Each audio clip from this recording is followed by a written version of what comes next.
Los picaban y los echaban al pozo. Esta mujer que estás viendo es Cristina Soledad Sánchez Esquivel. Y en esa, su primera confesión tras quedar detenida en junio de 2010, acusó de los más atroces crímenes a otros 2 hombres. Sin embargo, conforme avanzó la investigación, la apariencia común y discreta de esta mujer reveló un perfil psicológico complejo y un modus operandi despiadado que la convirtieron en una de las criminales seriales más perturbadoras de México, dejando una profunda huella en la sociedad del país. Te invitamos a ver esta historia hasta el final, para que no te pierdas ningún detalle. El caso de Cristina Soledad Sánchez Esquivel. Cristina Soledad Sánchez Esquivel nació en 1979 en el estado mexicano de Nuevo León. Aunque los detalles sobre su infancia son escasos, se sabe que la familia de Cristina atravesaba dificultades económicas. Además, algunas fuentes señalan que desde muy joven tuvo una personalidad retraída y poco sociable. Por esta razón tenía pocos amigos y pasaba la mayor parte del tiempo en casa. Las versiones más sólidas de su historia afirman que a temprana edad fue víctima de situaciones de abuso. Más adelante, ella misma reveló que su padre biológico fue responsable de un hecho traumático que nunca denunció oficialmente, pero que habría dejado una profunda huella emocional. Cristina quedó embarazada a temprana edad, dando a luz a su primera hija, María Guadalupe, cuando apenas tenía 16 años. Posteriormente tuvo 5 hijos más, otras 3 niñas y 2 niños. En cuanto a su personalidad en esa época, las versiones son contradictorias. Así, mientras algunos en su comunidad la recuerdan como una madre amorosa, dedicada a sacar adelante a sus hijos con amabilidad y una sonrisa constante, otras descripciones la presentan como una mujer callada, de trato distante y reservada incluso con su propia familia, con una expresión dura y casi inexpresiva, viviendo una rutina monótona. Sin embargo, alrededor de 2009, Cristina y su marido atravesaban problemas, lo que finalmente derivó en que ella lo abandonara para irse a vivir con su amante. Martín Tobar, como se llamaba este hombre de 39 años, fue alguien a quien conoció mientras ambos trabajaban en obras de albañilería desempeñándose como plomeros. A decir de los familiares de Martín, Cristina era muy celosa y pocas veces salía de la habitación que compartían. Adicionalmente, la hermana de él nunca comprendió la atracción que su hermano sentía por ella. En su opinión, su hermano no solo era apuesto, sino que solía cuidar mucho su apariencia, lo que contrastaba notablemente con la imagen de Cristina, quien, debido a la naturaleza exigente de su trabajo, a menudo lucía desaliñada y cansada. Yo le decía a mi hermano que él le miraba, ¿verdad? Porque pues mi hermano era un muchacho muy guapo y muy arreglado. Ella trabajaba en la obra de plomera, siempre andaba toda cochina, toda apestosa. De esta manera, para mayo de 2010, Cristina contaba con la inmensa fortuna de llevar una vida plácida, al lado de una pareja que la quería. Sin embargo, bajo esa fachada discreta, se ocultaba una realidad muy oscura que nadie a su alrededor fue capaz de imaginar. Por esa época, la zona comenzó a verse sacudida cuando comenzaron a reportarse las desapariciones de varios taxistas. Uno de ellos fue Abel Mendoza Hernández, de 69 años y padre de 9 hijos. Durante 3 décadas, Abel trabajó en el municipio de García, ubicado a las afueras de Monterrey.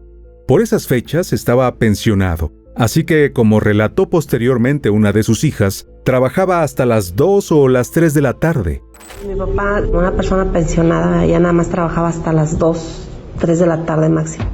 Al no tener más noticias suyas, la familia denunció la desaparición, pero en principio las autoridades no los tomaron en serio. Según indicaron posteriormente a la prensa los funcionarios, en el momento no existían los indicios suficientes como para asumir que Abel estaba en efecto desaparecido. En cambio, como los hijos temían que su padre pudiese estar en peligro, no esperaron una respuesta oficial. de modo que comenzaron su propia búsqueda. Lo buscamos, pero como no tiene idea, en el monte, en los cerros, a caballo, a pie, en las cuevas. Pero era como si se lo hubiera tragado la tierra. Nosotros decíamos que lo hubieran hecho para quitarle el carro. Tras varios días de rastreos infructuosos, finalmente hallaron a varios testigos. Todos coincidían en la misma versión. Abel había sido visto en compañía de 2 jóvenes y una señora. Las personas lo vieron con 2 chamacos y una señora. Como 5 personas dieron la misma versión. El mismo día que desapareció Abel, otro taxista de una ciudad vecina, Gregorio Escamilla, de 49 años, corrió con la misma suerte. 2 días después, Martín se despidió de su madre para irse a trabajar y posteriormente no regresó. Cuando la hermana le contó la situación a la madre y le planteó hacer la denuncia, la primera reacción de esta fue minimizar el asunto. En palabras de ella misma, dio por sentado que su hijo estaba tranquilo y feliz con su pareja, así que no veía necesidad de preocuparse en vano. Dice mi hija, está licha, mamá, Martín no ha venido, no vamos a buscarlo. Le dije, hijo, pues ¿qué vas a buscar? Está muy contento con la vieja y nosotros aquí preocupándonos. 48 horas más tarde, José Alfonso Quirós salió a trabajar en su taxi y tampoco regresó a su casa. Menos de una semana después, ocurrió lo mismo con su colega Omar Pérez Velázquez, de 31 años.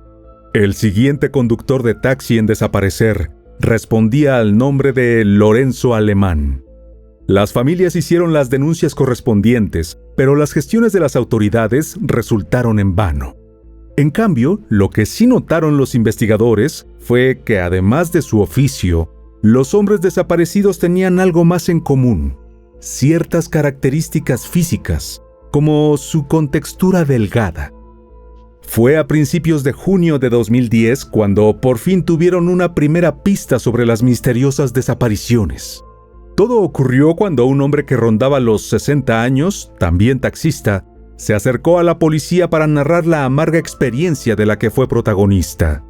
El sujeto describió que, estando afuera de la central de autobuses, poco antes de las 4 de la tarde, una mujer lo detuvo. En la mano traía un boleto de autobús.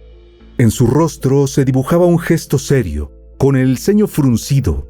Tras preguntarle cuánto cobraba y explicarle que había perdido su autobús, se subió a la parte trasera del vehículo. Tomó asiento del lado izquierdo. El calor era insoportable, sofocaba, sobre todo por los 130 kilómetros que duró el silencio de la pasajera durante el trayecto, únicamente fragmentado por el nerviosismo de la mujer al ver 2 patrullas de la Policía Federal en un tramo, aunque en un momento comentó sin que viniera a cuento que la esperaban unos familiares. De pronto ella le pidió que abandonara la carretera y tomara un sendero rural, pero su oficio se lo impedía y así se lo hizo saber, tal y como ha narrado el jefe de seguridad pública del municipio donde ocurrió el incidente. Entonces el taxista dice, no, es que no puedo salirme a las brechas. En respuesta, la mujer le dijo que se detuviera para ella bajarse. Dice, bueno, oríllate nada más tantito y me bajo. Sin embargo, lo que en realidad ocurrió fue que de repente la pasajera atacó al taxista con un arma blanca, al tiempo que le decía que hasta ahí había llegado. Aunque estaba herido en el cuello y en una mano, él se las ingenió para huir corriendo, mientras que la mujer se marchó en el vehículo. Caminó unos metros, los músculos fueron aflojando, y luego corrió más en medio del monte pese a las punzadas de dolor. Finalmente llegó a un lugar conocido, y antes de siquiera buscar atención médica, acudió a la policía. Para él, en ese momento, la principal prioridad era que capturaran a la agresora. La policía enseguida inició la búsqueda del taxi, y poco después lo encontraron y arrestaron a la mujer que lo conducía. Se trataba de Cristina. Tenía 31 años y, a pesar de la acusación de robo que pesaba sobre ella, mostraba una mirada apacible. Por su parte, las autoridades comenzaron a atar cabos. Considerando el oficio del sobreviviente, no parecía descabellado pensar que había relación con los otros hombres desaparecidos. Pese a ello, cuando los investigadores trataron de presionarla, indicándole que la consideraban como la sospechosa principal detrás de estos hechos, ella negó todo, tal y como puede escucharse en este audio, en el cual la propia Cristina narra que, posteriormente, fue derivada al departamento de psiquiatría. Pues de primero estaba bien porque me recibieron los oficiales.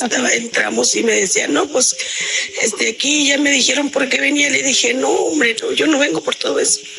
Le dije, yo vengo por robo de vehículo. Le dije, dijo, no, es que aquí traes muchas carpetas. Le dije, bueno, entonces me dijeron, llévala para su habitación. Pero me traían así, para arriba y para abajo, que para enfermería, y luego que para allá, y luego que para acá. Y al último, pues me dejaron ahí en psiquiatría. Aún así, pronto las autoridades lograron que Cristina confesara no solo su responsabilidad en el ataque, sino con respecto al paradero de los demás hombres. Pero para sorpresa de la policía, los hechos eran aún más dramáticos de lo que suponían. Tanto así que al escuchar los elaborados detalles del relato de la mujer, en principio se negaron a creer que era verdad lo que decía. A decir de quienes formaron parte del equipo de investigación, nunca se habían enfrentado a un caso similar. Creo que no nos habíamos enfrentado a algo así. Según la versión que ella dio, solo se encargaba de ser el señuelo de los taxistas para llevarlos con sus dos cómplices. Luego, estos se habían encargado de quitarles la vida, y a fin de deshacerse de los restos, los lanzaron a un pozo. Posteriormente, cuando repitió su narración sobre los crímenes ante las cámaras de televisión, el semblante tranquilo de Cristina contrastó con el horror que dejaban al descubierto sus palabras. Los picaban y los echaban al pozo.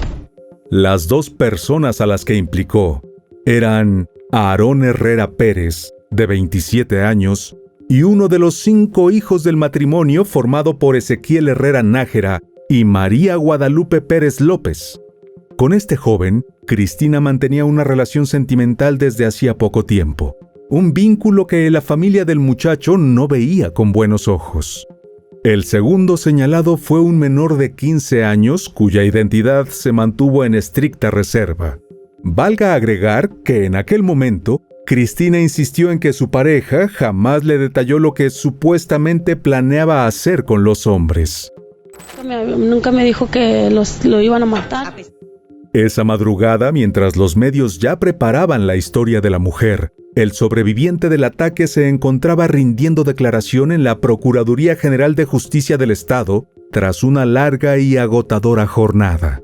Entonces un policía investigador se acercó a él y, tras preguntarle si creía en Dios, le explicó que había escapado por poco de un terrorífico final, y que incluso la presunta agresora se lamentaba de no haberlo eliminado.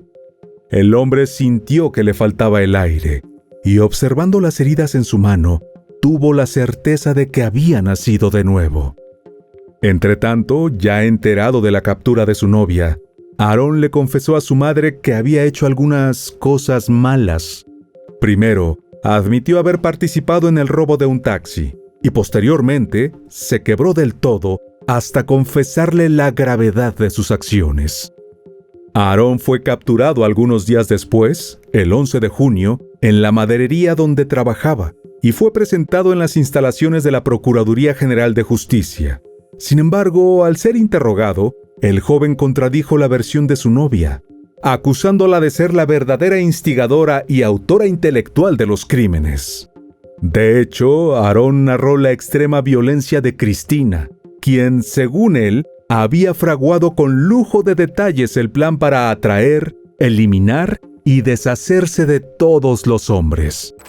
Asimismo, aseguró que, por ayudarla, él solo recibía 300 pesos mexicanos, equivalentes a poco más de $15 al cambio de la época.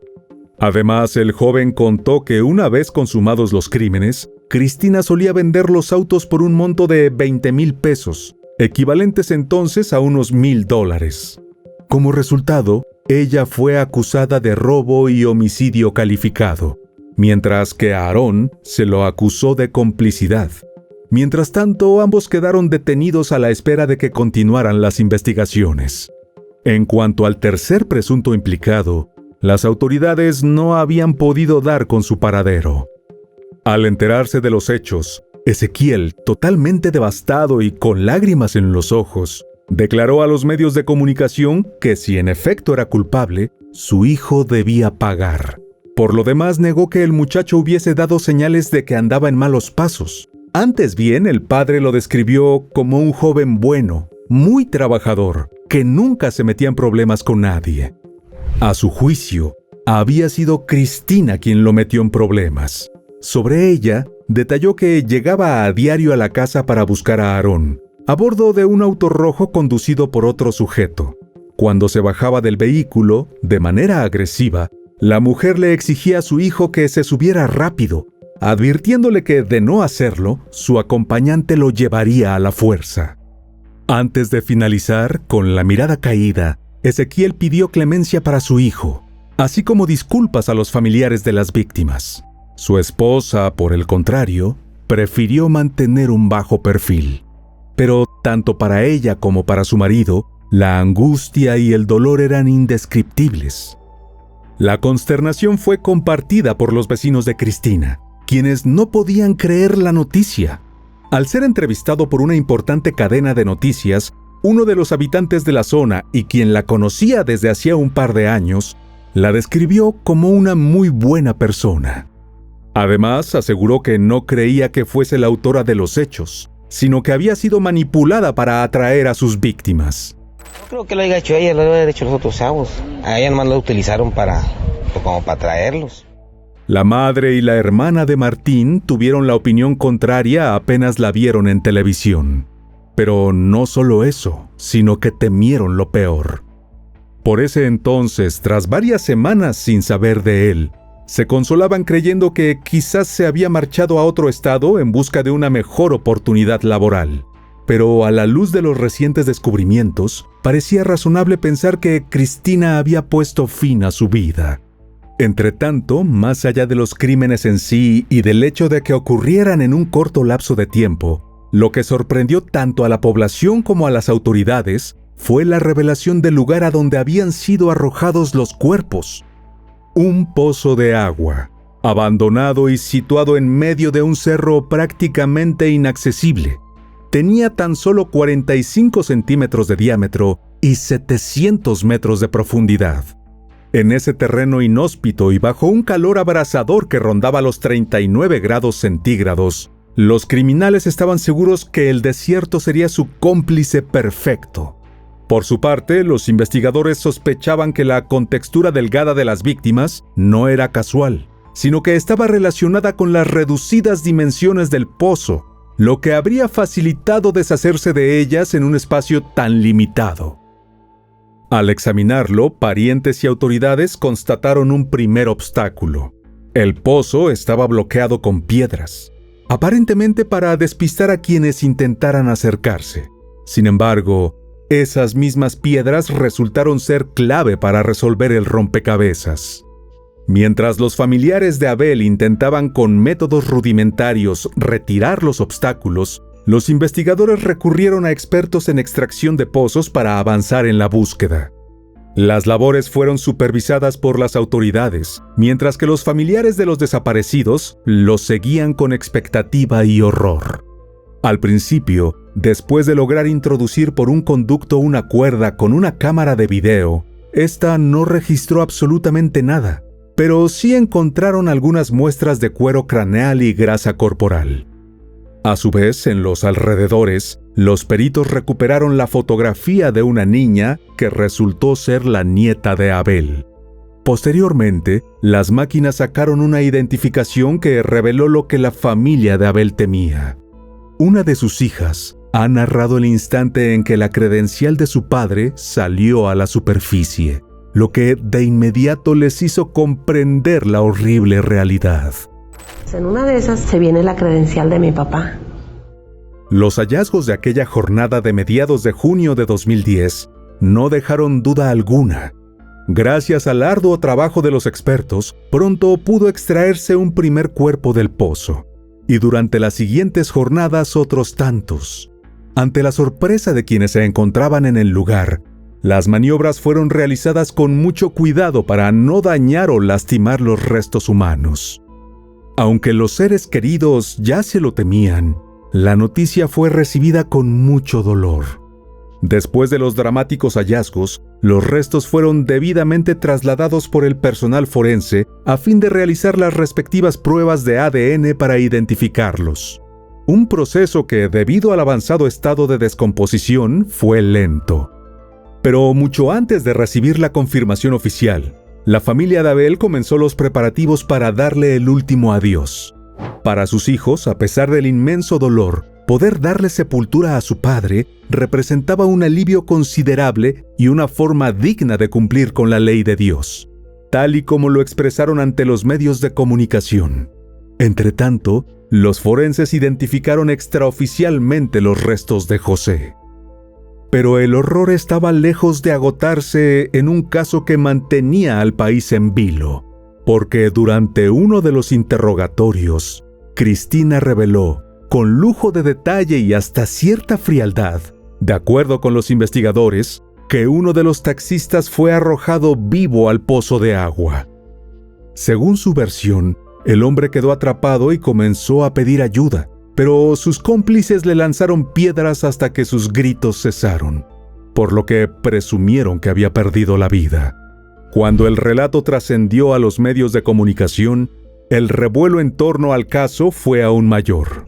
Cristina, quien para entonces ya era conocida bajo el alias de La Matataxistas, se convirtió en el centro absoluto de la atención pública. En ese sentido, las reacciones se dividieron entre quienes la consideraban un monstruo y quienes, sin justificar sus actos, señalaban que fue el abandono institucional y el silencio social lo que la llevó a actuar de esa manera. Al año siguiente, se comprobó que uno de los restos pertenecía a Gregorio, y lo mismo ocurrió con Omar. Sin embargo, no hay información pública disponible que confirme si ocurrió lo mismo con los restos de José, Lorenzo y Martín. Para esa fecha, además, las autoridades habían establecido preliminarmente que el modus operandi de Cristina consistía en abordar los taxis en avenidas transitadas, y luego pedía ser llevada a zonas poco iluminadas o solitarias. Una vez en el lugar elegido, sacaba un elemento filoso de cocina y procedía a herir a sus víctimas. Algunas veces las atacaba por la espalda, otras directamente al cuello. Según los peritajes forenses, los ataques mostraban una furia descontrolada, múltiples heridas en zonas vitales. Una fuente de la Procuraduría Estatal de Justicia explicó que, de acuerdo con los exámenes psicológicos que se le practicaron, Cristina era una persona en aislamiento, con una actitud antisocial, frialdad afectiva, insensible al dolor ajeno, que no mostró arrepentimiento y con una marcada tendencia a obtener placer en el sufrimiento ajeno.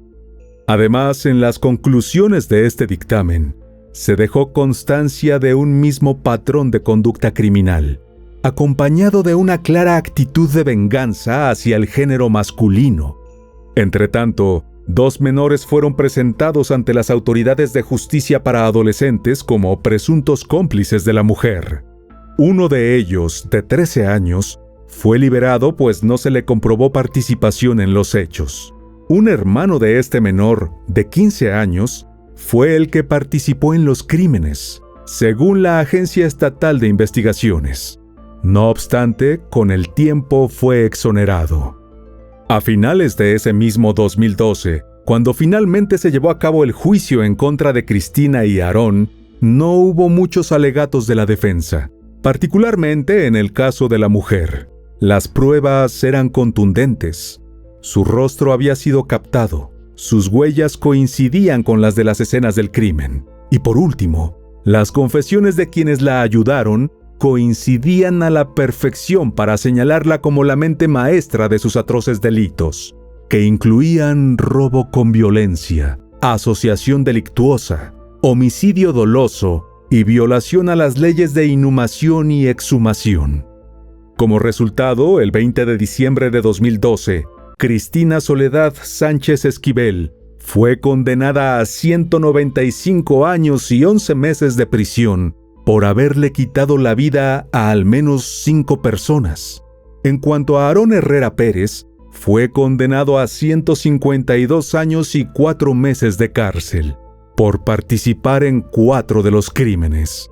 Sin embargo, 2 años después, en mayo de 2014, tras la apelación de sentencia, se modificaron las condenas de ambos, reduciéndolas al considerar que era menor el grado de culpa por ser ligeramente superior a las penas mínimas para las conductas delictivas.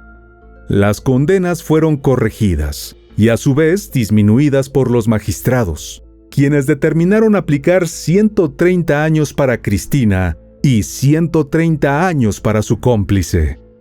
Asimismo, los magistrados los absolvieron del ilícito de violación a las leyes de inhumación y exhumación por lanzar los restos humanos al pozo, pues se determinó que dicho delito fue cometido por una persona distinta. En cambio, los demás cargos fueron ratificados. Como resultado de ello, tanto Cristina como Aarón debían cumplir una condena de 50 años en prisión, que correspondía a la pena máxima establecida por el Código Penal vigente en el momento en que se cometieron los delitos. Por supuesto, ambos por separado.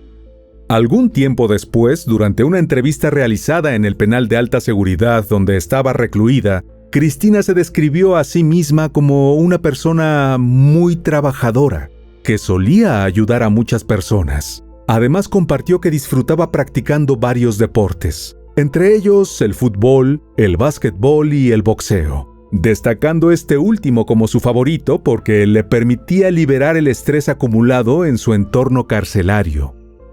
En esa misma entrevista, confesó que se encontraba buscando activamente la manera de reducir su condena, a pesar de haberse visto involucrada en varias peleas con otras internas.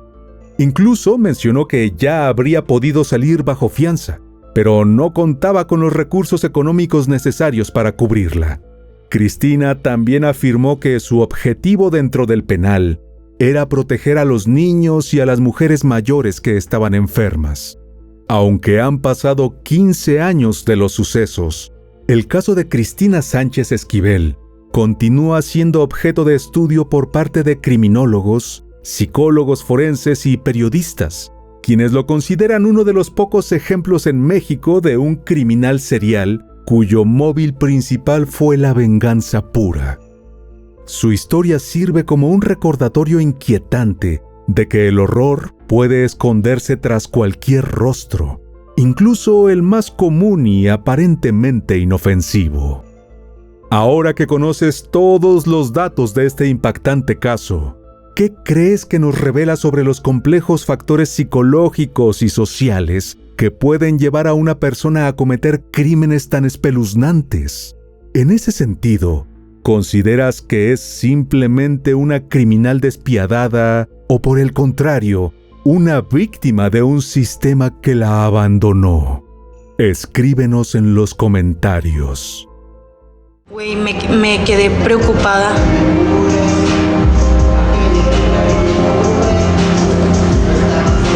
Que porque dice que no se le veía la cara.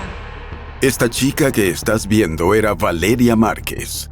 Y este video se convirtió en el último testimonio de su vida. Minutos antes, acostumbrada a compartir su día a día con miles de seguidores, Valeria les dijo que necesitaba desahogarse.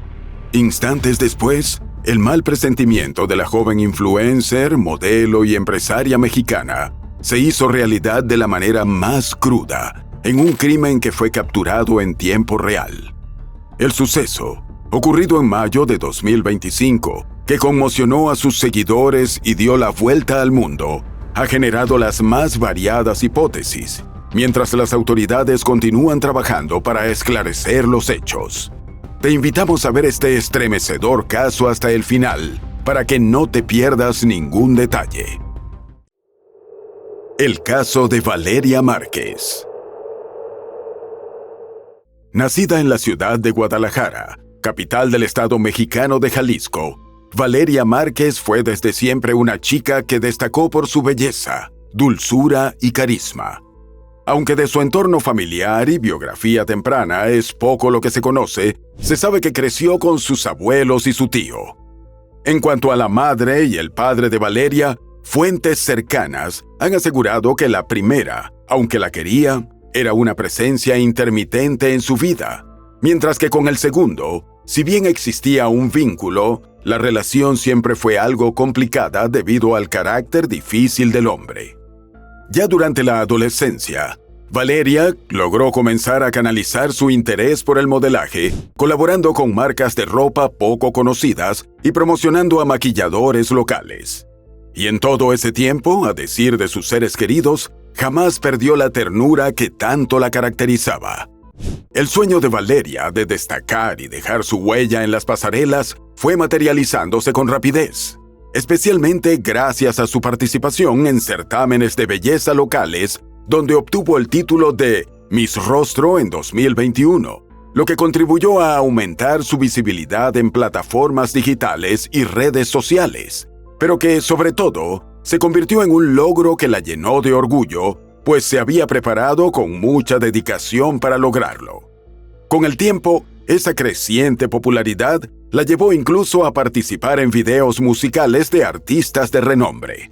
Como resultado, para mediados de 2024, la joven se había consolidado como una figura reconocida en el ámbito digital, donde compartía contenido sobre moda, cuidado personal, maquillaje y estilo de vida, y llegó a acumular más de 100,000 seguidores. Algunos de sus videos superaban las 800,000 visualizaciones. Su estilo era directo y solía hablar abiertamente sobre su rutina y sobre aspectos más íntimos de su vida. Pero Valeria no paraba de soñar, y mientras esperaba poder terminar la carrera de odontología en un futuro cercano, realizó varios cursos de perfilamiento de cejas y posteriormente hizo una pausa en su carrera como modelo para abrir su propio negocio, un local de estética integral ubicado en una zona comercial de la ciudad. En esa aventura como emprendedora, Valeria contó con el apoyo de su tío y su esposa, ambos estilistas de larga trayectoria y quienes fungieron como inversionistas. En ese contexto, para mayo de 2025, a sus 23 años, la joven parecía tenerlo todo: belleza, talento y una vida de ensueño que le permitió consolidar una sólida presencia en redes sociales. Por lo demás, a raíz de una ruptura reciente, vivía con sus tíos y trataba de estar pendiente de sus abuelos, quienes por su avanzada edad ya no estaban muy bien de salud en general.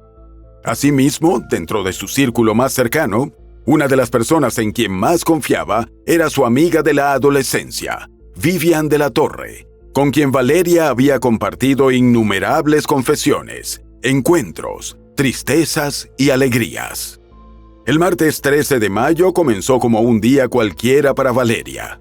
En algún momento de la jornada, un repartidor de pedidos entró al salón de belleza buscándola para hacerle entrega de un obsequio, pero al no encontrarla, se marchó. Unas horas después, aproximadamente a las 6:30 de la tarde, Valeria encendió la cámara e inició una transmisión en vivo desde su local para sus miles de seguidores. Según dijo, estaba preocupada y necesitaba desahogarse. Erika, su empleada, y quien en ese momento estaba también allí, pero fuera del encuadre de la cámara, le había comentado acerca del particular repartidor, mencionando que al sujeto no se le veía la cara, un detalle que inquietó profundamente a la chica. Güey, me quedé preocupada.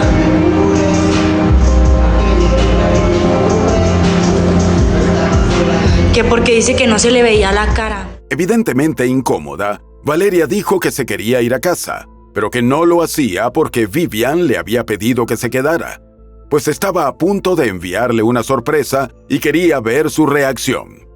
Luego, un poco más relajada, comentó en tono de broma que quizás se trataba de una trampa mortal. De pronto, uno de sus espectadores le preguntó si prefería rosas rojas o rosadas, a lo que ella respondió casi de inmediato: rojas. Acto seguido, no hizo más comentarios y se dirigió a responder un mensaje de texto en su celular. Poco después, cuando ya había recibido los regalos de su amiga, que resultaron ser un café y un muñeco de peluche, la joven reapareció en cámara, ahora sosteniendo en sus brazos el cerdo rosa en cuestión. Entonces, quiso retomar el tema del misterioso repartidor, por lo que le pidió a Erika que volviera a relatarle con lujo de detalles el episodio. ¿Tú crees? ¿O lo viste muy serio? Dado que la empleada seguía fuera del recuadro de la cámara, solo se aprecia su voz. Mientras, Valeria la escuchaba con atención. Aunque el audio no es el mejor, se escucha como Erika le comentó que por más que le insistió al sujeto que el local era de Valeria y que podía dejarle a ella el encargo, él se negó. Incluso, ella se ofreció a comunicarse con su empleadora para preguntarle cuánto tardaría en llegar. A continuación, Valeria repitió en voz alta una frase. «Ya viene». Ya viene. Instantes después, lo que prometía ser una interacción rutinaria con sus seguidores se transformó en una película de terror. Fuera de cámara, una voz masculina preguntó si ella era Valeria. La chica miró hacia la puerta y asintió con una sonrisa tal y como se observa en el video. Hola. ¿Valeria? Sí. Entonces, en cuestión de segundos, fue atacada con un arma de fuego. Valeria se agarró el pecho y el estómago antes de desplomarse en la silla. Mientras tanto, sus seguidores fueron testigos involuntarios del fatídico ataque. Justo después, Erika apagó la transmisión en directo y su rostro quedó registrado frente a miles de personas. Afuera, aterrados por las detonaciones, algunos transeúntes alertaron a los servicios de emergencia. Sin embargo, una vez en la escena, los agentes policiales y el personal médico confirmaron que Valeria ya no presentaba signos vitales. Posteriormente, toda vez que el cuerpo fue trasladado a la morgue para los análisis periciales correspondientes, el personal forense se encargó de llevar a cabo las primeras diligencias en la escena del crimen. A su vez, las autoridades informaron que el caso estaba siendo abordado con la gravedad que merecía, lo que incluía la recopilación de testimonios y el aseguramiento de evidencias relevantes. Entretanto, los forenses constataron que la joven recibió impactos de bala en tórax y cráneo. El caso, que inicialmente causó gran conmoción en el estado, trascendió fronteras cuando el escalofriante video del crimen comenzó a circular en línea, haciendo que la tragedia fuese comentada por los diarios del mundo. Todo a pesar de que la cuenta de Valeria fue aparentemente dada de baja al día siguiente, miércoles 14 de mayo. Por esas horas, entre los miles de comentarios, reacciones e hipótesis que surgieron, se habló de que el crimen pudiese estar relacionado con el poderoso cártel de Jalisco.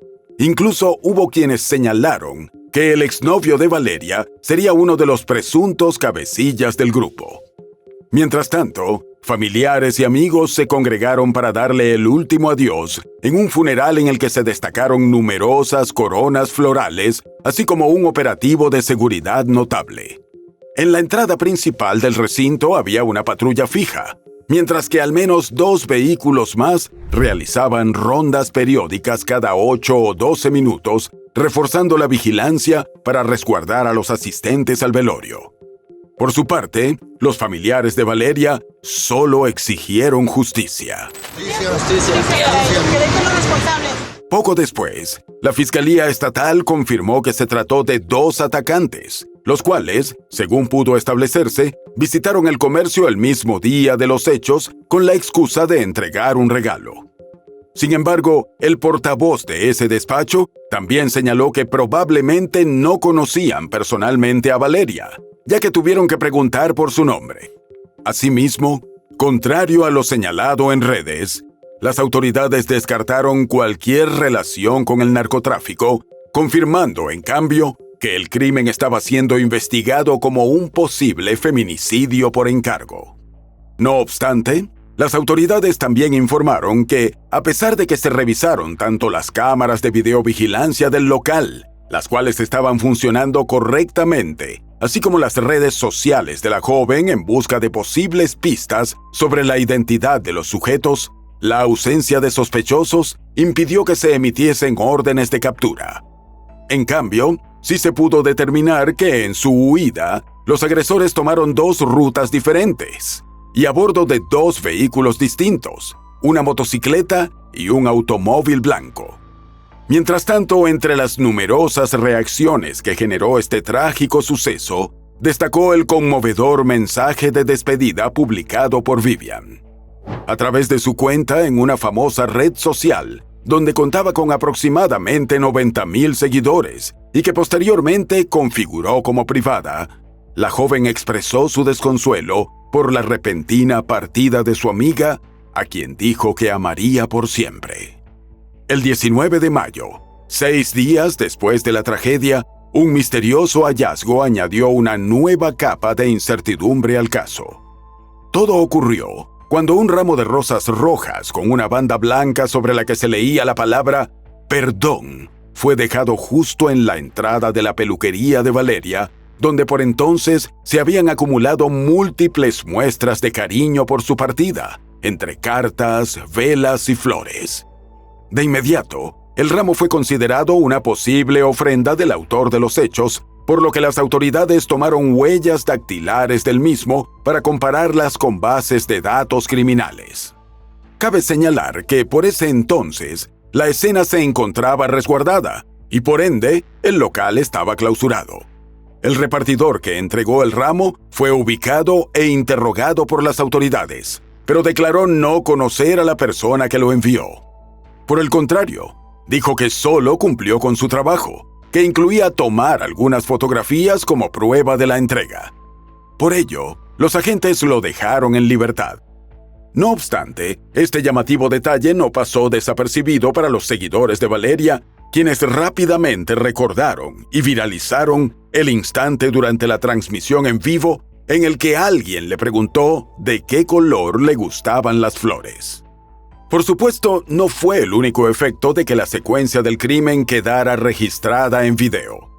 Antes bien, esto pronto hizo que surgieran en redes sociales diversas hipótesis sobre el móvil, e incluso hubo quienes mencionaron varios nombres de posibles cómplices. En ese sentido, Vivian fue una de las primeras señaladas, sobre todo cuando reapareció un video de ambas amigas bailando, pero en el que llamativamente Valeria mencionaba que parecía increíble que meses antes hubiesen estado peleadas. De acuerdo con los internautas, el video en cuestión ponía en serias dudas el vínculo entre ambas y su supuesta reconciliación. Otro tanto ocurrió con Erika, cuya presencia en el lugar y en el momento de los hechos no le evitó ser cuestionada. Sin embargo, ambas negaron categóricamente las acusaciones, al tiempo que a través de un nuevo comunicado, la Fiscalía Estatal aclaró que en la carpeta de investigación no existía aún ningún señalamiento contra un personaje en particular. Pero también la participación de Valeria en el videoclip de Luis bastó para que las redes encendieran la chispa de la especulación, generando rumores que pronto cruzaron la línea entre la curiosidad y la insinuación, especialmente cuando algunos medios insinuaron que ese hecho la habría relacionado indirectamente con personas vinculadas al crimen organizado. Fue por eso que decidió aclarar todo antes de que el escándalo creciera. Luis abordó de frente los comentarios en una entrevista para un famoso programa televisivo, desmintiendo cualquier tipo de vínculo sentimental o personal con la joven. Según explicó en esa ocasión, con visible incomodidad por la situación, no solo supo de la existencia de Valeria durante la grabación, sino que aseguró que ella había sido contratada por el equipo de producción y su participación fue breve, formando parte de un grupo de modelos. Consternado por los tristes acontecimientos, también confesó que se enteró de la noticia a través de las redes sociales, quedando profundamente impactado. La polémica en torno a la figura de la joven, y sobre todo, sobre las posibles personas cercanas interesadas en hacerle daño, no se detuvo allí. Con el paso de las semanas, salieron a la luz cada vez más detalles sobre su vida, muchos de ellos descubiertos por los propios usuarios que repasaban las últimas transmisiones en vivo de Valeria y todo lo que ella misma había compartido sobre su ámbito personal. Así, en un video que resurgió por esas fechas, Valeria explicó que aunque había ahorrado una cantidad significativa de dinero para abrir su estética, este resultó ser insuficiente para concretar el proyecto, por lo que decidió pedirle un préstamo a su padre. Pero a decir de ella misma en una de esas transmisiones, la relación entre ambos nunca fue la mejor. Incluso, narró ante la cámara que durante su más reciente encuentro habían discutido en los peores términos. Es donde estamos la pero feo, literal. De que tú a mí no me vas a venir a mandar y tú no me vas a venir a decir las cosas. Y yo, pues tú tampoco a mí, ¿cómo ves? Luego, Valeria reveló que aparentemente, en su adolescencia, su padre no la apoyó económicamente con sus estudios escolares, dejando entrever que el hombre habría priorizado a sus parejas antes que a sus hijas. Pero las viejas pueden más que sus hijas. Y no nada más lo digo yo, no me importa que me estén viendo. La joven también reflexionó acerca de cómo a veces la gente externa a la familia apoya más que los mismos consanguíneos. Y por último, aseguró que el respeto se gana. A veces recibes más apoyos de gente que no es tu familia, que de tu propia familia, fíjate. Y el respeto se gana, no porque sea tu familia le tienes un respeto. En esa misma línea, surgieron capturas de pantalla de supuestos mensajes que ella intercambiaba con una amiga cercana. En esos textos, Valeria expresaba una inquietud profunda. Decía necesitar hablar porque tenía un mal presentimiento, como si algo malo fuera a sucederle, o porque se sentía muy estresada. La amiga intentó tranquilizarla, respondiendo que no creía que pasara nada y deseándole protección divina. Estos mensajes revelaron una faceta vulnerable de Valeria, muy en contraste con la imagen fuerte que mostraba en sus redes. Pero además, sumaron un nuevo elemento de preocupación para quienes seguían de cerca su historia, dando paso a la pregunta sobre si la joven estaba amenazada. Para principios de junio, se viralizó un antiguo audio que parecía añadir contexto a lo anterior. En él, Valeria hablaba de episodios de maltrato verbal y psicológico a los que era sometida por su expareja. La voz que se escucha en la grabación relata con crudeza cómo habría sido atacada emocionalmente, víctima de comentarios humillantes y actitudes violentas que, según ella, soportó durante mucho tiempo. Todo ello reavivó el debate sobre la violencia de género y la presencia del crimen organizado en México. Hasta el momento, no obstante, no existe una confirmación oficial por parte de autoridades o familiares cercanos que verifique la autenticidad del audio. Sin embargo, otra clave que apunta en la misma línea la constituyen capturas de pantalla que Valeria habría publicado antes de perder la vida. En la primera, de un mensaje de texto, se refería a un presunto hostigamiento y amenazas que habría recibido por parte de su expareja. En la segunda, extraída de su propia cuenta en redes sociales, Valeria compartió una advertencia en la que les informó a sus seguidores que de pasarle algo, el principal sospechoso sería aquel hombre. Mientras tanto, la polémica en torno al caso fue en aumento cuando se difundió un supuesto video en vivo en el que Valeria pedía dinero a sus seguidores. La retransmisión generada con inteligencia artificial desde una cuenta no oficial y que utilizó fragmentos antiguos de la joven hablando con naturalidad causó gran desconcierto y debate, pues miles de usuarios se preguntaban si estaba viva o si era un video manipulado. La cuenta, que inicialmente tenía 19,000 seguidores, creció rápidamente a más de 180,000 tras la transmisión, la cual llegó a tener casi 190,000 espectadores simultáneos. Durante el live, se recibieron regalos virtuales que representaron ingresos económicos reales, lo que generó cuestionamientos sobre la explotación post-mortem de la imagen de la chica.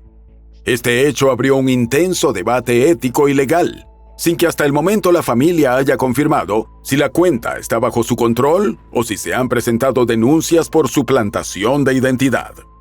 Unos días más tarde, exactamente el 10 de junio, el fiscal a cargo del caso informó que ya estaban en conocimiento del nombre de la persona que mandó el ramo, quien habría acudido personalmente a la florería. Sin embargo, aclaró que debido a que no había cámaras de seguridad en el local, aún no habían podido identificarla. Pues menciona una persona, pero pues no está identificada de momento.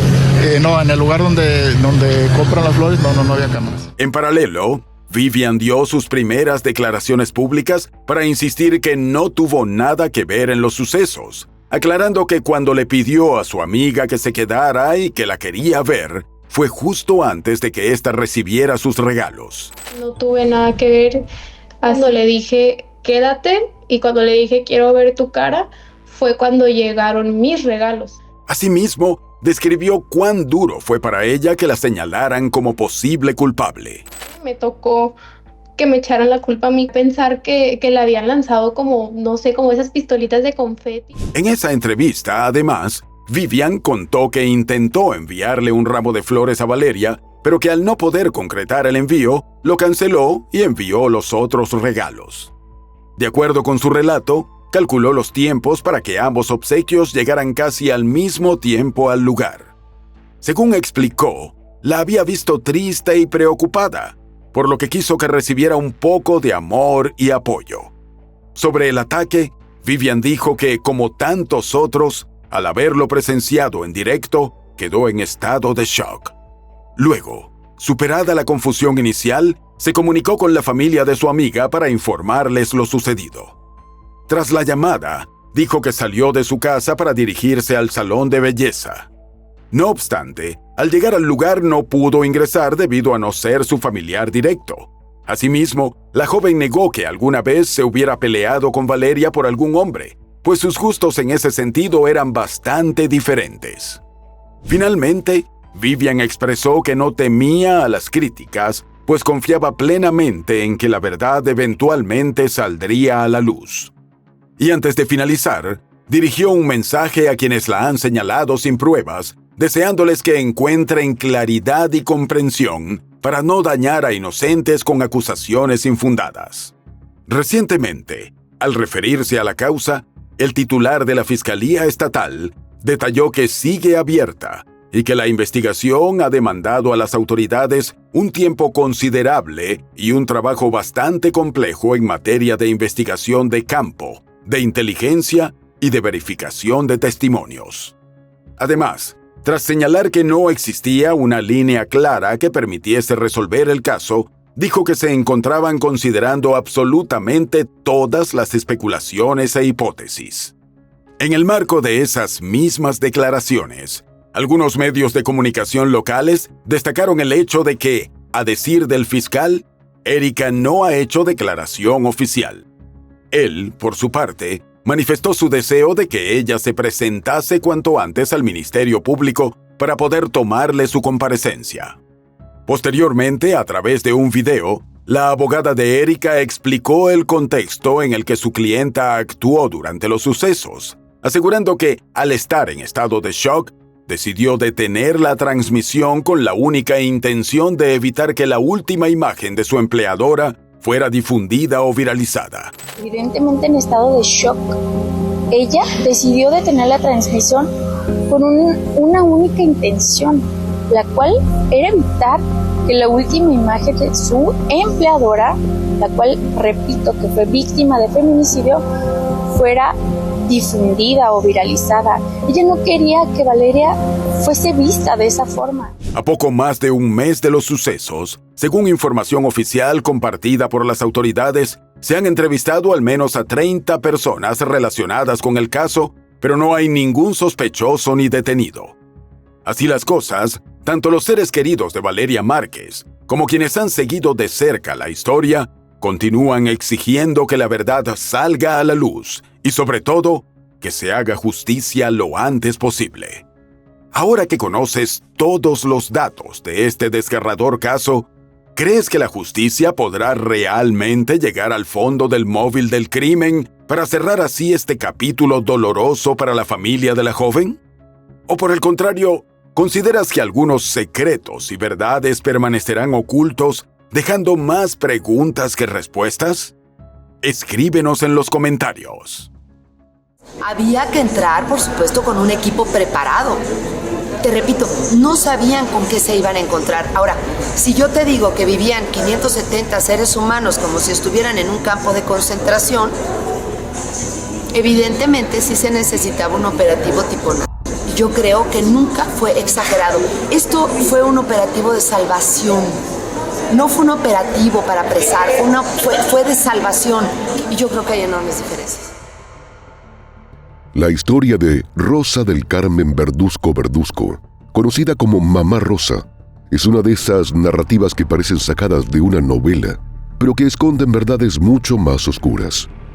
En Zamora, Michoacán, su nombre resonaba con respeto y cariño, como una madre protectora para quienes más lo necesitaban. Sin embargo, en julio de 2014, esa apariencia se rompió de repente, exponiendo un lado insospechado. Un operativo policial reveló que tras años de aparente entrega y dedicación, se albergaban secretos terribles, en un contexto de acusaciones de abuso infantil, denuncias y cuestionamientos que dividieron a México. ¿Era Rosa una heroína o una villana? Si quieres conocer la respuesta, te invitamos a que te quedes hasta el final del video. El caso de Rosa Verduzco Verduzco. Rosa del Carmen Verduzco Verduzco nació en 1934 en el seno de una familia acomodada de Zamora, una ciudad del estado de Michoacán, México. Su padre era un médico reconocido en la región, lo que le proporcionó un entorno privilegiado y acceso a educación. No hay detalles específicos sobre su madre o hermanos, pero se sabe que su posición social le permitió establecer conexiones importantes desde joven. Rosa destacó desde niña por su inteligencia y carisma. Estudió en escuelas locales y mostró interés en la música, aprendiendo a tocar el piano. Siendo hija de una de las más antiguas y reconocidas familias de Zamora, propietaria de empresas y campos de cultivo, Rosa jamás tuvo que ayudar en casa ni preocuparse por pensar en su futuro, ya que siempre tuvo de todo. Sus padres le brindaron una buena educación y su vida parecía encaminada a un destino de privilegios. Sin embargo, ella comenzó a sentir una necesidad interior de hacer un cambio. Así que para el año 1947, siendo apenas una adolescente de 13 años, se unió a la Legión de María, una organización apostólica de la Iglesia Católica con presencia internacional. Aunque los miembros se dedicaban principalmente a actividades espirituales, Rosa decidió ir más allá y manifestar su fe a través de obras concretas. Desde entonces, tuvo la intención de cuidar a los niños abandonados, protegiéndolos y apoyándolos, incluso contra la resistencia de su propia familia. Su primera acción tuvo lugar cuando un seminarista llamó a casa de los Verduzco para avisar que un niño de 10 años había sido abandonado por unos cirqueros. Como Rosa era presidenta de una comisión escolar encargada de realizar obras sociales, intentó buscar una persona que se ocupara de él, pero en Zamora no existían orfanatos. Terminó cuidándole ella misma, llevándolo a su casa para que descansara bajo un techo y tuviera un plato de comida. Sus padres rechazaron la idea, argumentando que era demasiado pequeña para hacerse responsable de un niño en esa situación. Pero Rosa, con su carácter decidido, no aceptó un no por respuesta y tras insistir, lograron que el niño viviera con ellos. Lo que empezó como una ayuda puntual se convirtió en una verdadera vocación, una pasión por rescatar niños en abandono. La cantidad de menores a su cuidado creció con rapidez y Rosa, aunque todavía joven, se convirtió en una figura de referencia en su comunidad. A ese pequeño le siguieron otros, a quienes protegió a pesar de la resistencia de su familia. Al cabo de varios meses, Rosa empezó a velar por otros niños de la calle. Cuando regresaba a casa de la escuela, tocaba un silbato y los chicos corrían a agruparse a su alrededor. A mucha gente le parecía que su conducta era impropia de una jovencita de buena familia, pero esos comentarios le tenían a ella sin cuidado. Rosa prefirió atender a niños sin hogar en lugar de realizar actividades típicas de una adolescente. Las historias que se conocen de esa época cuentan que ella no solo jugaba en las calles con sus protegidos, sino que incluso en varias ocasiones buscaron juntos comida entre la basura. La joven se identificó cada día más con estos niños y compartió con ellos sus distracciones, como jugar al fútbol, nadar, hablar e incluso adoptó el lenguaje callejero. A finales de los años 50, tras el fallecimiento de su padre, Rosa convenció a su madre de que le regalara una casa a donde se mudó con 40 niños que ya cuidaba. Muchos de estos menores fueron dejados por sus propios padres, agobiados por la pobreza, quienes preferían entregarlos a Rosa, confiando en que recibirían alimento, educación y una formación adecuada, algo que muchas veces no podían proporcionarles. El trabajo de Rosa fue rápidamente reconocido por la población, que se inspiró en su entrega y devoción por el cuidado de los menores. Gracias a su dedicación, las donaciones comenzaron a llegar: alimentos, útiles escolares, productos de limpieza y dinero. Con estos recursos, Rosa logró comprar un terreno más grande de 8,000 metros cuadrados y, junto con sus protegidos, con más voluntad que medios, fue construyendo poco a poco el nuevo hogar. Las primeras habitaciones fueron construidas por ella y los niños, y aunque en más de una ocasión los muros y techos se vinieron abajo, ya que nadie sabía cómo edificar una casa, Rosa continuó adelante para construir un refugio que respondía a su creciente deseo de ayudar. Todo parecía encaminado a un sueño solidario que superaba las estrecheces iniciales y que permitía salvar a más niños ante las desigualdades del mundo. Fue así como la institución, inicialmente conocida como la Casa Hogar, pasó a llamarse la Gran Familia de Mamá Rosa. Fue en 1973 cuando oficialmente se convirtió en una asociación civil.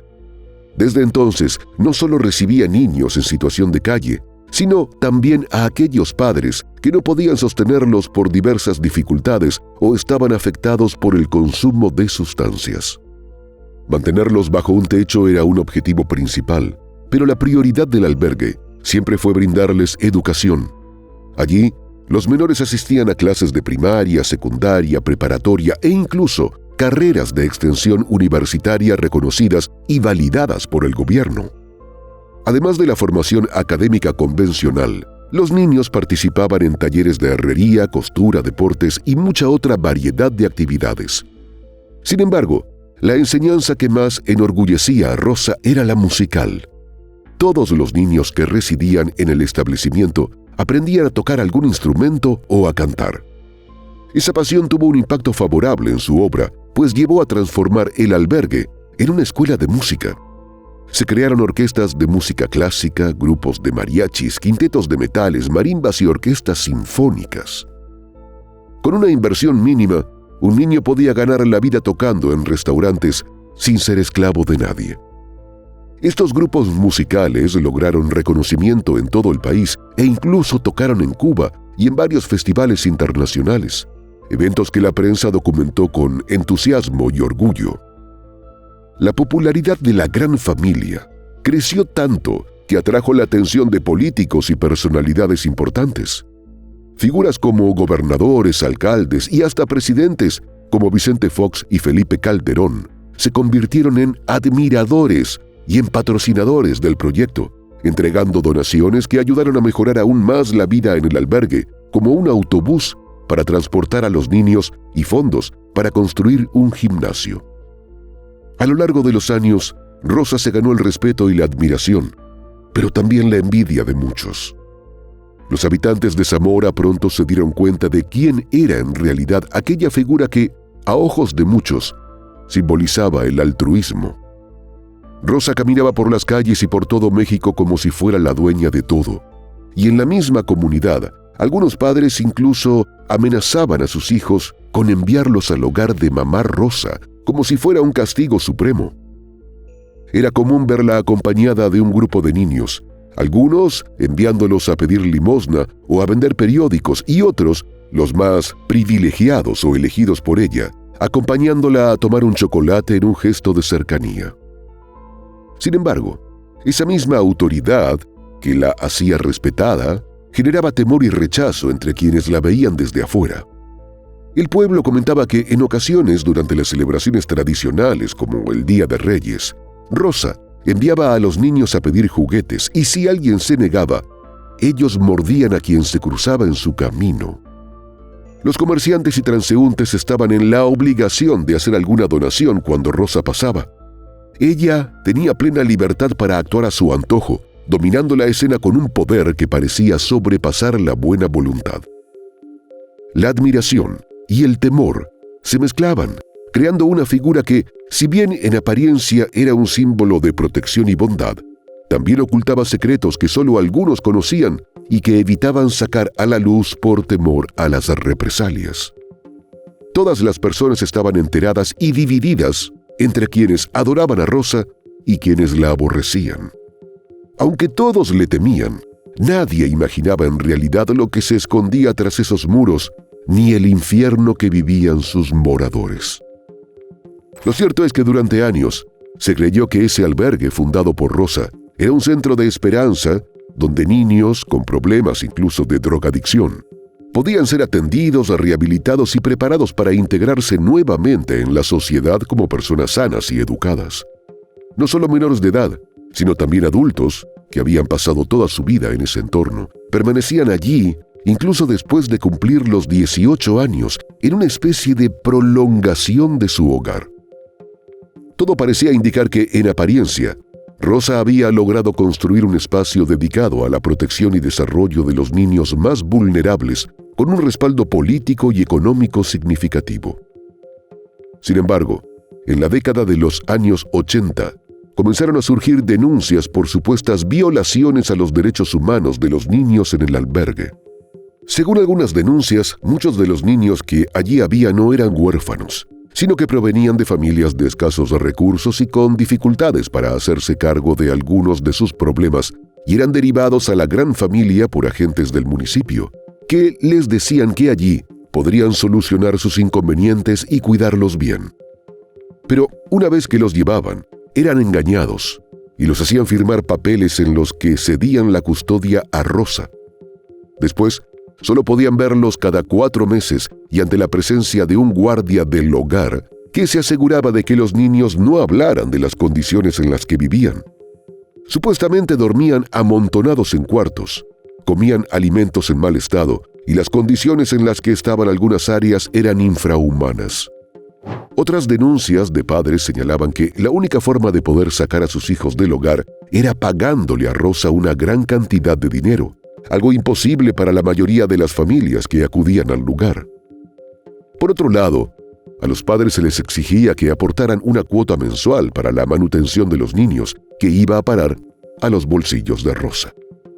Aunque algunos inspectores y medios de comunicación realizaron varias inspecciones en el albergue, Rosa solo les permitía recorrer ciertas áreas, por lo que no todos los periodistas lograban evidenciar la realidad que allí se vivía.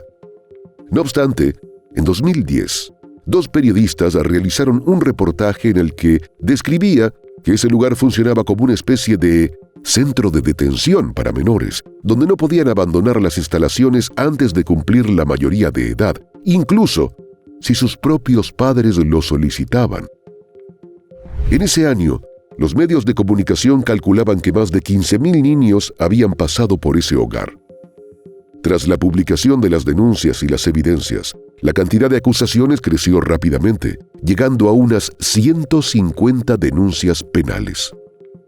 Sin embargo, las fuertes conexiones políticas que Rosa tenía y la influencia en la prensa lograron que esas acusaciones no prosperaran ni se hicieran públicas, al menos no hasta 2014, cuando el gobernador de Michoacán solicitó actuar tras recibir más de 50 denuncias por privación de la libertad y abusos físicos y sexuales en contra del personal y de Rosa.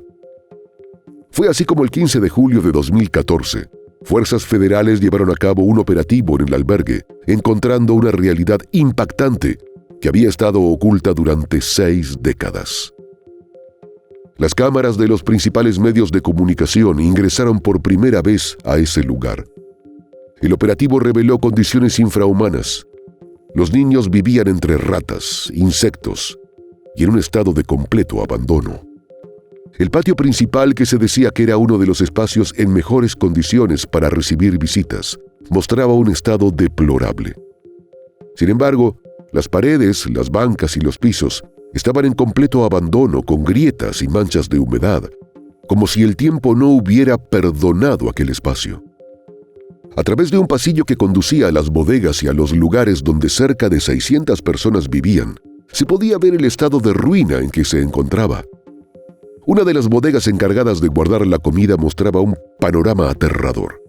la comida, ya en estado avanzado de descomposición, acumulada en estantes y en refrigeradores oxidados. Quesos y alimentos caducados desprendían un olor insoportable, y las condiciones en que tenían la alimentación de los niños era aún más alarmante.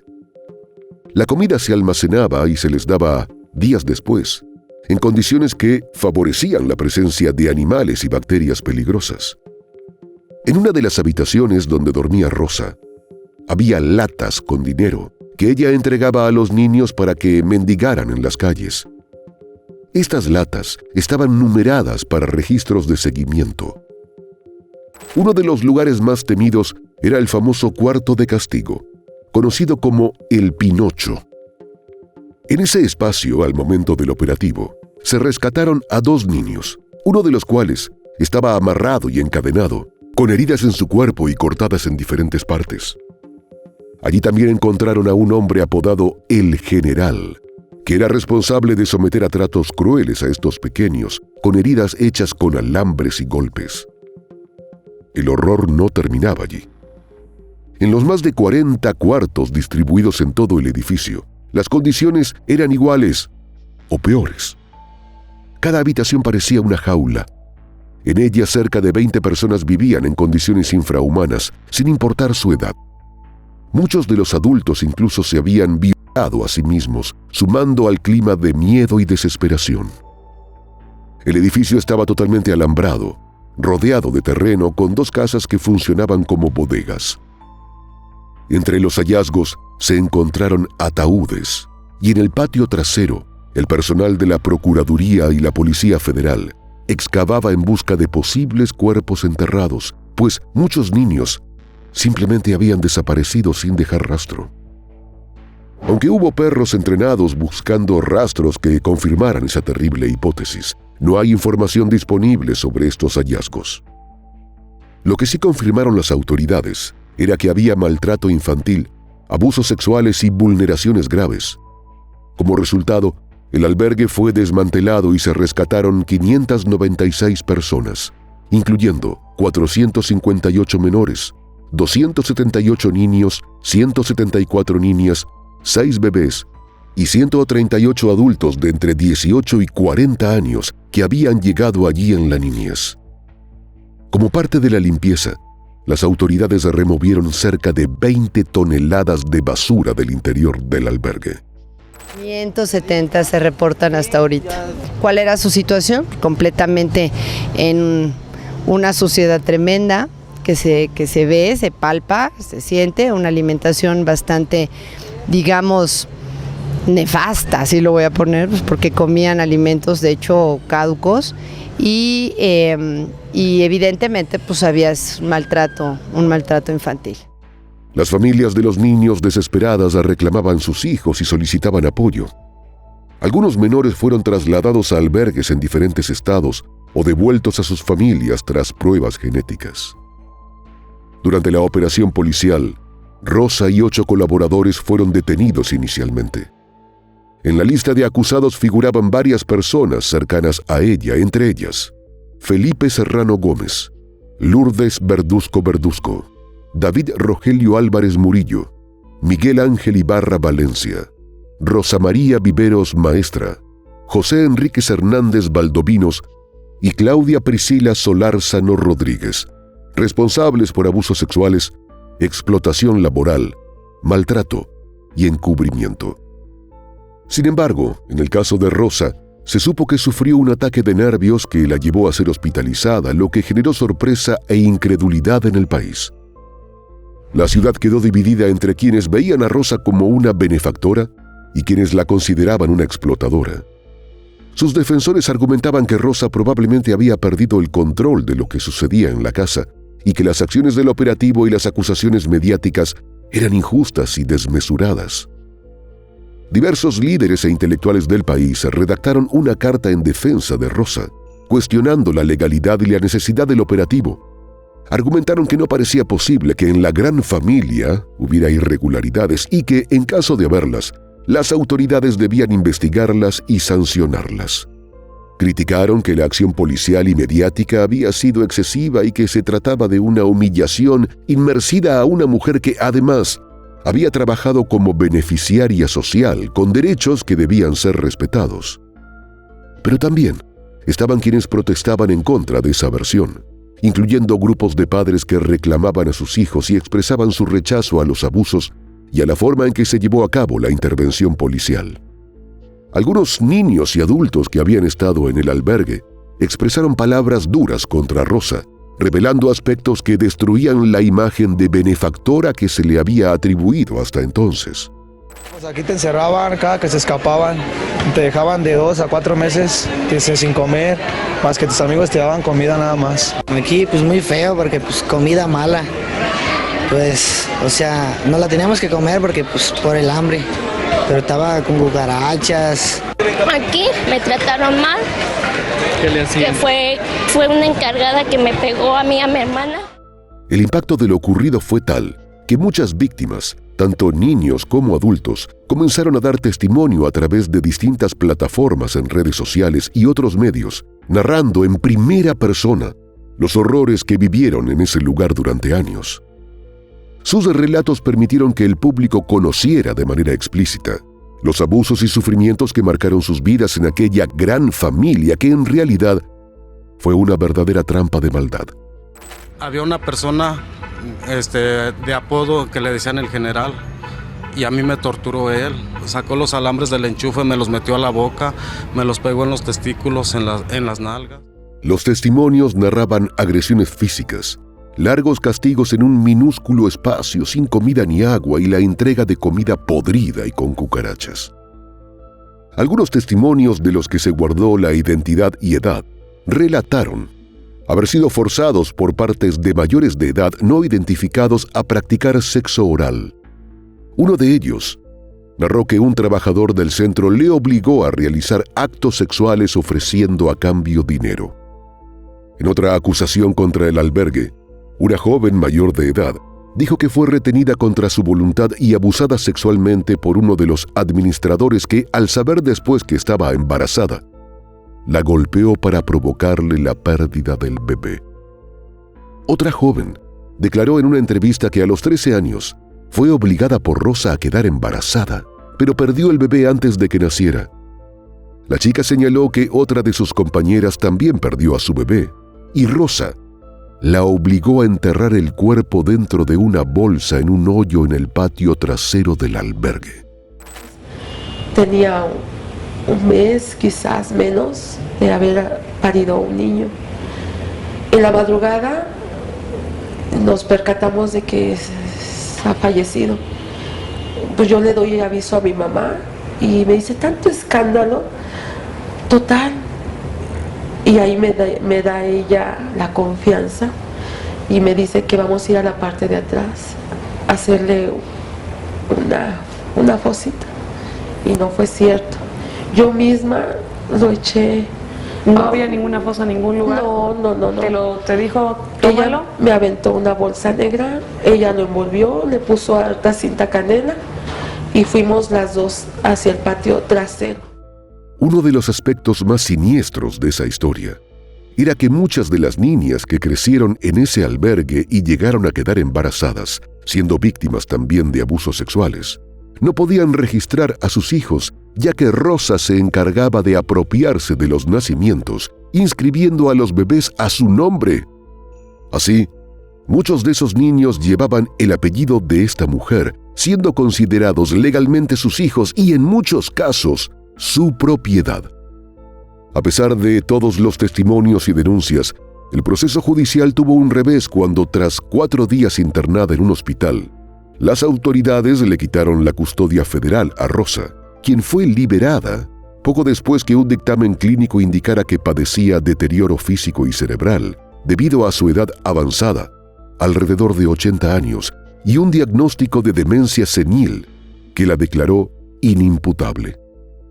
Felipe Serrano y José Enrique Hernández permanecieron presos, acusados de abusos sexuales, maltratos y vejaciones.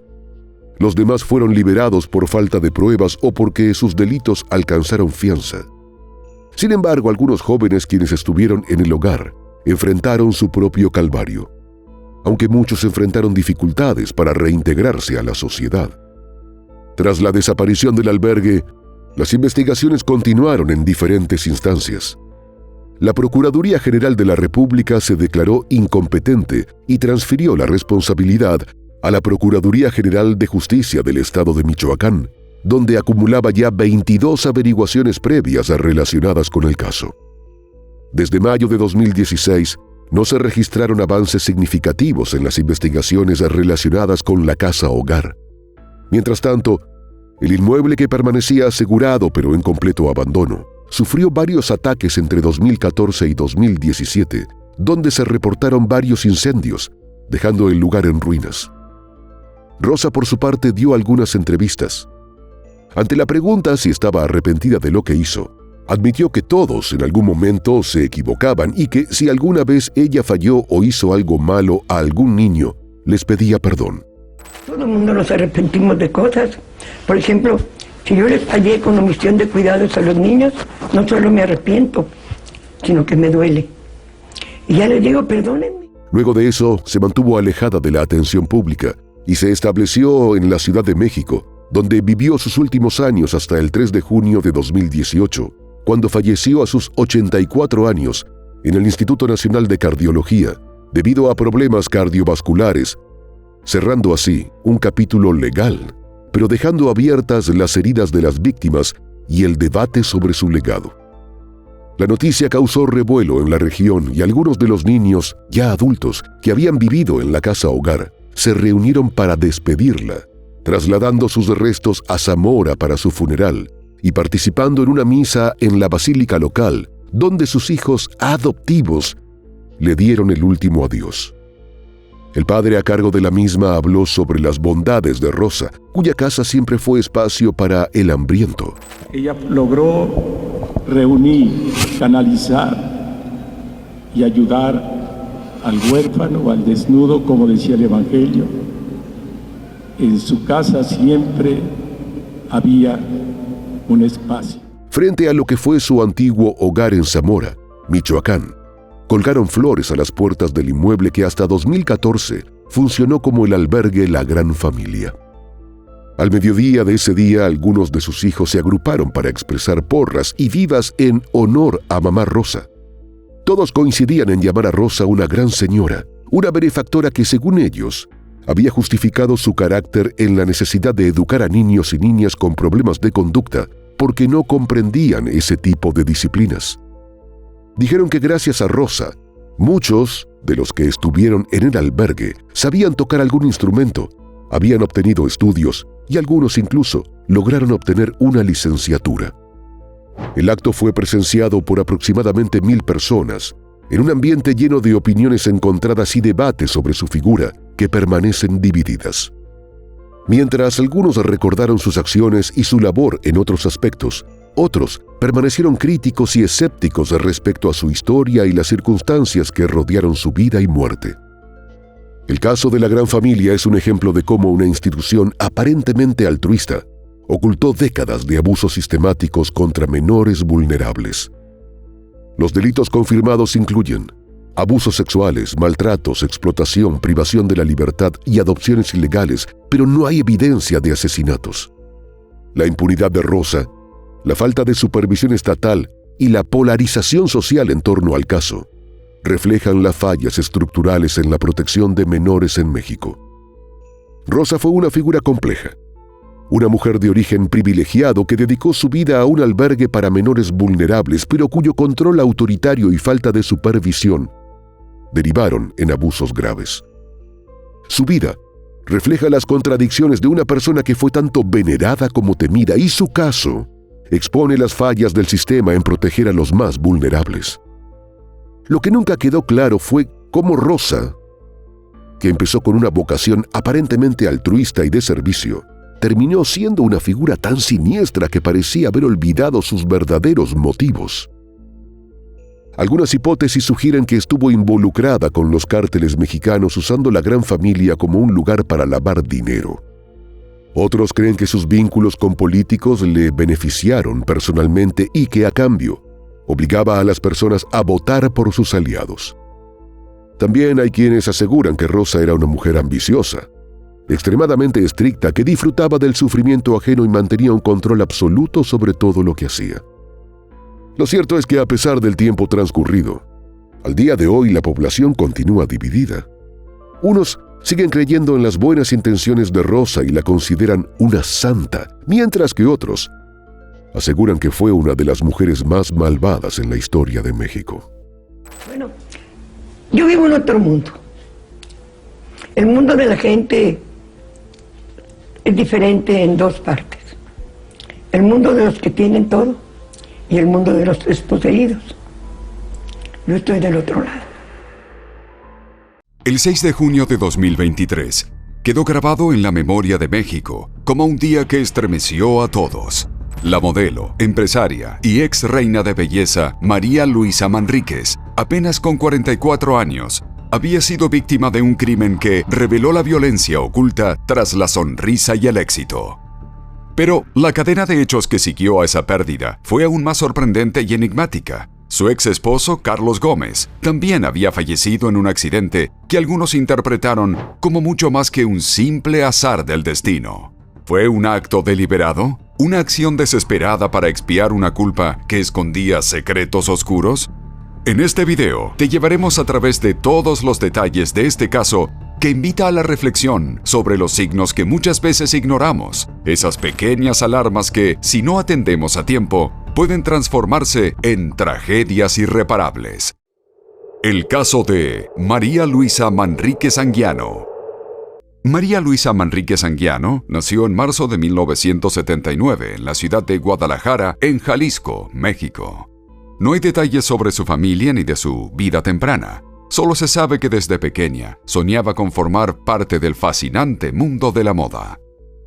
Era una niña carismática, hermosa e inteligente, cualidades que todos quienes la conocían sabían que la destinaban a triunfar. Sin embargo, su ambición iba mucho más allá de aparecer en revistas y desfilar en pasarelas. Ella aspiraba a algo más grande: ser la reina absoluta de la belleza. Durante la década de los 90, María Luisa se trasladó a Tijuana, en Baja California, en busca de sus sueños. Allí comenzó a trabajar en diferentes ámbitos, pero pronto se dio cuenta de que su verdadera pasión no solo residía en el modelaje, sino en el universo de la moda misma. Le encantaba la idea de crear algo propio, de dejar su huella con su propia marca. Es por eso que, en 1997, con apenas 18 años, aprovechó sus contactos en el mundo de la moda para fundar la agencia Estilo, especializada en publicidad y eventos. Su vida empezó a prosperar rápidamente. Al año siguiente, fue coronada por primera vez como ganadora en un certamen de belleza llamado Señorita Fiestas Patrias, un triunfo que le abrió las puertas a una exitosa carrera en el modelaje en todo México, donde se distinguió por su carisma, belleza y profesionalismo. Las revistas querían tenerla en su portada y las ofertas laborales no cesaban. María Luisa comenzó a acumular popularidad y una considerable cantidad de dinero. Para el año 2000, decidió que era momento de retribuir a la comunidad con diversos proyectos para apoyar a comunidades necesitadas, involucrándose con albergues, orfanatos y viviendas para personas en situación de calle. A pesar de su incansable competencia en los certámenes de belleza, nunca dejó de trabajar, también formando parte del Comité de Turismo y Convenciones de Tijuana y colaborando con hospitales. Para el año 2020, María Luisa era considerada una filántropa ejemplar y una exitosa administradora con presencia a nivel nacional.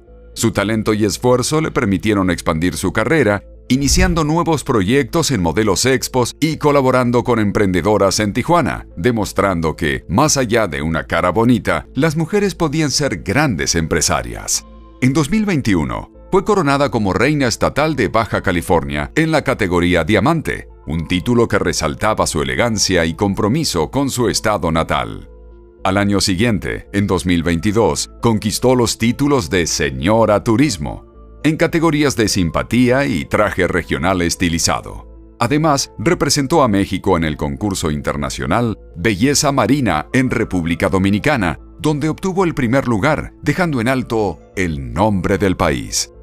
Pero detrás de toda esa imagen de éxito y control en el exterior, su vida personal mostraba una historia mucho más compleja. María Luisa mantenía su vida privada alejada del ojo público. Se sabía que tenía 2 hijos menores, Alberto y José Luis, a quienes adoraba y con quienes solía compartir numerosos momentos en sus redes sociales. Sin embargo, de sus parejas, solo se sabe que el padre de sus hijos había fallecido y ella había vuelto a casarse con Carlos Gómez Ibarra, un hombre de quien no se hablaba en público. Lo poco que se sabía era que estaban casados desde hacía tiempo y que él se encargaba de sus hijos, pero la realidad detrás de esa fachada de perfección era muy distinta. Carlos era una persona violenta, tanto física como emocionalmente. Las peleas con María Luisa eran frecuentes y él muchas veces terminaba golpeándola. Su círculo cercano estaba preocupado por ella y le aconsejaron actuar para protegerse. Ella tomó la valiente decisión de presentar una denuncia por violencia doméstica. Pero, a pesar de sus esfuerzos, la justicia no hizo nada para alejar a Carlos y su situación permaneció en la sombra. Finalmente, María Luisa decidió separarse y poner fin a su relación. Sin embargo, la separación no fue sencilla, y Carlos reaccionó con furia cuando ella le anunció que había iniciado los trámites de divorcio. A pesar de todo, ella no quería perder tiempo en el pasado y prefería centrarse en su vida y sus hijos, que aún tenían mucho por delante. Para el año 2023, María Luisa pasaba sus días en una rutina que, aunque tranquila, reflejaba su deseo de disfrutar la vida y conectarse con quienes la rodeaban. Salía con sus amigos, merendaba con sus amigas y participaba en las actividades escolares de sus hijos, quienes aún la llenaban de orgullo y alegría. Nunca dejaba de lado sus creencias. Cada mañana asistía a la iglesia, en la que encontraba paz y reflexión. Ese mismo año, algo la hizo destacar en los medios. Mientras estaba en un supermercado, en una importante revista apareció una portada con el título La Reina y el título La Más Fashion. En ella, destacaron su historia como modelo y empresaria. Para ese momento, todo parecía ir bien para María Luisa, como si hubiese encontrado un equilibrio en su vida. Su felicidad fue mayor cuando el 5 de junio vivió un momento que resultó ser liberador: la firma de su acta de divorcio con Carlos. La alegría de ese logro lo expresó en sus redes sociales, cuya publicación parecía reflejar una parte de sus experiencias. Una mujer que, pese a lo que había pasado, se mantenía fuerte y firme. Lamentablemente, esa felicidad fue efímera, y al día siguiente, su vida se vio truncada de una manera fatal. La mañana del 6 de junio de 2023, María Luisa se levantó temprano como siempre, con energía y entusiasmo, para llevar a sus 2 hijos a la escuela, donde saludó amigablemente a las demás madres y padres, y luego subió a su automóvil para comenzar su día. Se despidió de sus hijos con un beso y un abrazo, y les prometió que en la tarde pasaría a recogerlos, pero jamás llegó. Durante toda la mañana, sus familiares habían intentado comunicarse con ella, pero no lograron obtener respuesta alguna. Esto generó preocupación, ya que ella siempre estaba en contacto con sus seres queridos y se mantenía activa en sus redes sociales. Al ver que pasaban las horas y no había señales de la mujer, sus allegados acudieron a la comisaría para denunciar su desaparición y, acto seguido, compartieron en redes sociales un boletín de búsqueda, solicitando ayuda y pidiendo que, si alguien tenía información sobre su paradero, se pusiera en contacto. Esa misma tarde llegaron noticias. Un empleado de María Luisa, que había ido a la casa, encontró su cuerpo sin vida en el baño de su domicilio e inmediatamente notificó a las autoridades. A las 5 de la tarde, la policía pudo ingresar a la vivienda. Todo parecía en orden, sin señales de violencia, hasta que llegaron al baño en desuso, donde yacía sin vida el cuerpo de María Luisa de 44 años. La escena era desgarradora. Había sido víctima de golpes y cuchilladas en el mentón, cuello, clavícula, pectoral, axila izquierda, hombro, brazo y mano izquierda. La fiscalía confirmó su identidad, advirtiendo que no se trataba de una muerte autoinfligida, sino de un crimen. Según el informe forense, se estimaba que la hora del deceso fue alrededor de las 7:30 de la mañana. Lo más inquietante fue descubrir que, minutos después de esa hora, muy cerca del lugar había ocurrido un accidente fatal. Un vehículo se había estrellado contra un muro causando un incendio y el posterior fallecimiento del conductor, quien quedó totalmente calcinado y cuya identidad no se había podido confirmar en ese momento. Mientras tanto, la noticia del crimen de María Luisa conmocionó a todo México. La familia publicó un emotivo mensaje en su cuenta oficial recordando todo lo bueno que ella había hecho y a quienes ayudó en vida, recordándola como una persona muy querida por su carisma, su belleza y su labor filantrópica. La comunidad, por su parte, exigía justicia y que se hicieran todas las investigaciones necesarias para encontrar a los responsables. La esperanza de que se hiciera justicia por María Luisa comenzó a tomar fuerza apenas unas horas después, cuando la Fiscalía General del Estado de Baja California anunció que ya tenía un sospechoso. Las evidencias recogidas a través de las cámaras de videovigilancia cercanas a la vivienda de María Luisa revelaron detalles estremecedores sobre los últimos momentos de la joven modelo. En las imágenes se podía ver a un hombre en bicicleta, llegando alrededor de las 7:30 de la mañana a su domicilio. Este sujeto no era otro que el ex esposo de María Luisa.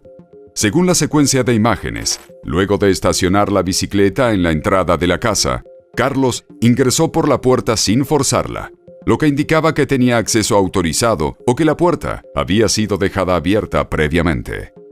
Dentro de la vivienda, el hombre presuntamente atacó a su ex esposa con un arma punzocortante, causándole su fallecimiento en el acto. Tras el crimen, ocultó cuidadosamente el cuerpo en el cuarto más recóndito de la casa, justo donde estaba el viejo jacuzzi. Para disfrazar lo ocurrido, colocó diversos artículos y ropa de modelaje en un intento burdo por esconder su evidencia. Solo 15 minutos después, como si nada hubiese ocurrido, las imágenes captaron a Carlos saliendo del inmueble a bordo de una camioneta de color negro que estaba estacionada en la entrada y que era propiedad de la misma María Luisa, en cuya parte posterior llevaba montada la bicicleta. Ingresa al domicilio en donde posteriormente se encuentra sin vida a la mujer y luego él mismo sale con la bicicleta en la caja del pick-up. Con una actitud cobarde, huyó del lugar. Sin embargo, momentos después, la culpa comenzó a devorarle. En medio del recorrido, empezó a sentirse cada vez más ansioso, y en un acto impulsivo y desesperado, llamó a su hijo expresándole que era un mal padre y pidiéndole disculpas por alguna acción que había cometido, y diciéndole que estaba arrepentido sin dar más detalles. Después de esta comunicación, mientras conducía, la ansiedad lo llevó al límite.